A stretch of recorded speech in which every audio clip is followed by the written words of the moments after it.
ॐ नमस्ते गणपतये।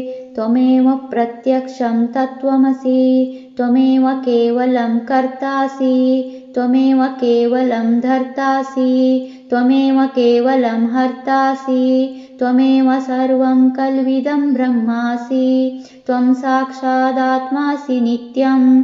ऋतं वच्मि सत्यं वच्मि, अवत्वमाम् अववक्तारम् अवश्रोतारम् अवदातारम् अवधातारम् अवानोचानमवशिष्यम् अवपश्चात्तात् अवपुरस्तात् अवोत्तरात्तात् अवदक्षिणात्तात् अवचोर्ध्वात्तात् अवाधरात्तात् सर्वतो मां पाहि पाहि समन्तात्। त्वं वाङ्मयस्त्वं चिन्मयः, त्वमानन्दमयस्त्वं ब्रह्ममयः, त्वं सच्चिदानन्दाद्वितीयोऽसि, त्वं प्रत्यक्षं ब्रह्मासि, त्वं ज्ञानमयो विज्ञानमयोऽसि। सर्वं जगदिदं तत्त्वो जायते, सर्वं जगदिदं तत्त्वस्तिष्ठति, सर्वं जगदिदं त्वयि लयमेष्यति,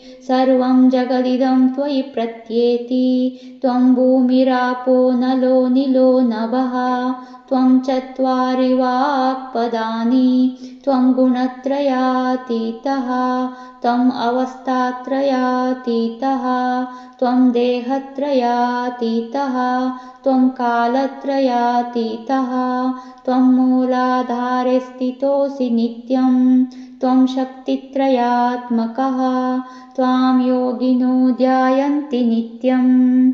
त्वं ब्रह्मा त्वं विष्णुस्त्वं रुद्रस्त्वमिन्द्रस्त्वमग्निस्त्वं वायुस्त्वं सूर्यस्त्वं चन्द्रमास्त्वं ब्रह्मभूर्भुवस्वरों। गणादिं पूर्वमुच्चार्य वर्णादिंस्तदनन्तरम् अनुस्वारः परतरः अर्धेन्दुलसितं तारेण रुद्धम् एतत्तव मनुस्वरूपं। गकारः पूर्वरूपम्, अकारः मध्यमरूपम्, अनुस्वारश्चान्त्यरूपं, बिन्दुरुत्तररूपं।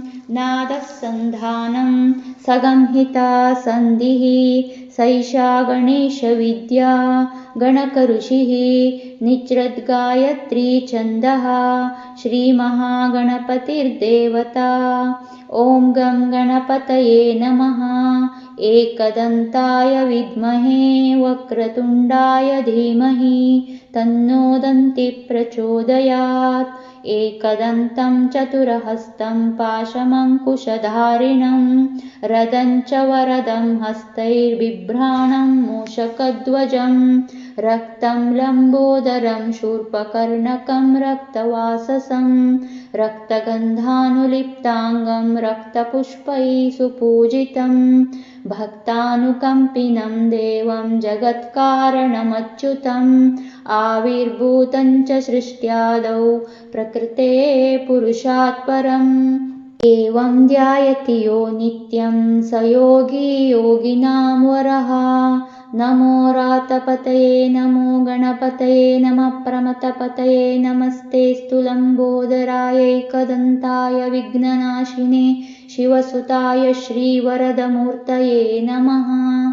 एतदथर्वशीर्षं योऽधीते स ब्रह्मभूयाय कल्पते, स सर्वविघ्नैर्न बाध्यते, स सर्वत्र सुखमेधते, स पञ्चमहापापात् प्रमुच्यते। सायमधियानो दिवसकृतं पापं नाशयति, प्रातरधियानो रात्रिकृतं पापं नाशयति। सायं प्रातः प्रायञ्जानो पापो पापो भवति, सर्वत्राधियानोपविघ्नो भवति, धर्मार्थकाममोक्षं च विन्दति। इदमथर्वशीर्षमशिष्याय न देयम्, यो यदि मोहात् दास्यति स पापीयान् भवति। सहस्रावर्तनाद्यं यं काममधीते तं तमनेन साधयेत्, अनेन गणपतिमभिषिञ्चति स वाग्मी भवति। चतुर्थ्या मनश्चञ्जपति स विद्यावान् भवति। इत्यदथर्वणवाक्यम्। ब्रह्माद्यावरणं विद्यान्न बिभेति कदाचनेति। यो दूर्वाङ्कुरैर्यजति स वै श्रवणोपामो भवति। यो लाजैर्यजति स यशोवान् भवति। स मेधावान् भवति। यो मोदकसहस्रेण यजति स वाञ्छितफलमवाप्नोति। यः साध्यः समिद्भिर्यजति स सर्वं लभते। स सर्वं लभते। अष्टौ ब्राह्मणान् सम्यग् ग्राहयित्वा सूर्यवर्चस्वी भवति। सूर्यग्रहे महानद्यां प्रतिमासन्निधौ वा जप्त्वा सिद्धमन्त्रो भवति। महाविघ्नात् प्रमुच्यते।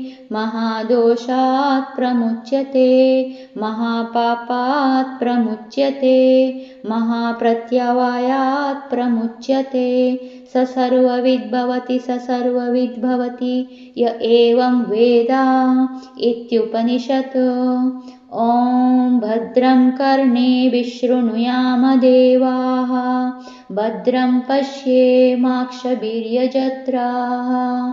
स्थिरैरङ्गैस्तुष्टुवागंसस्तनूभिः व्यशेम देवहितं यदायुः। स्वस्ति न इन्द्रो वृद्धश्रवाः। स्वस्ति नः पूषा विश्ववेदाः। स्वस्ति नस्तार्क्ष्यो अरिष्टनेमिः। स्वस्ति नो बृहस्पतिर्दधातु। ॐ शान्ति शान्ति शान्तिः।